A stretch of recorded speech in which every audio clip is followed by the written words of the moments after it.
মনে হচ্ছে দুর্গাপূজা চলে আসছে, এখন থেকেই পূজার আমেজটা শুরু হয়ে গেছে। আর এগুলো এভাবেই হওয়া দরকার।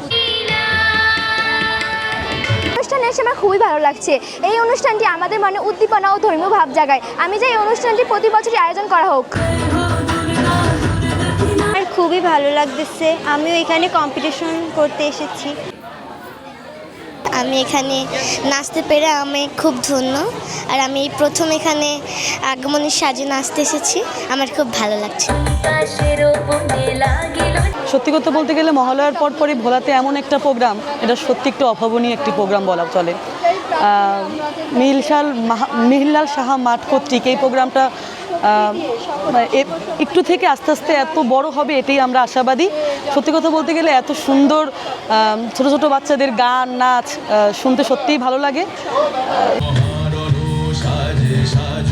আসলে দুর্গাপূজা হচ্ছে হিন্দুদের একটি বড় অনুষ্ঠান, যেটা আসলে মহালয়ার মাধ্যমে শুরু হয়।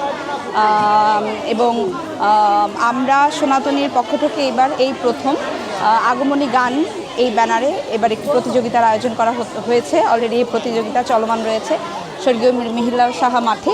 আমরা এখানে সবাই সমবেত হয়েছি।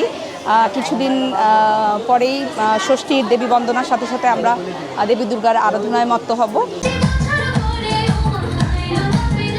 আগমনী প্রতিযোগিতা এটা নিঃসন্দেহে একটি ভালো উদ্যোগ এবং আমাদের ছেলেমেয়েরা এখানে অংশগ্রহণ করেছে।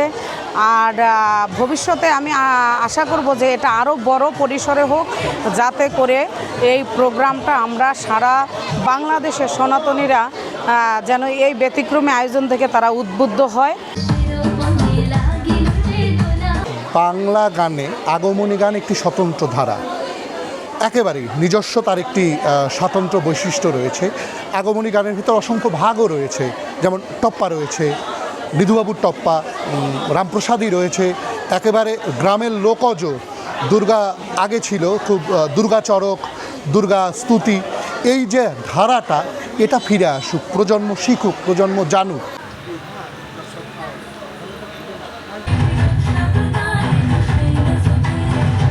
আমাদের আগমনী প্রতিযোগিতা এবছর আমাদের প্রথম প্রতিযোগিতা।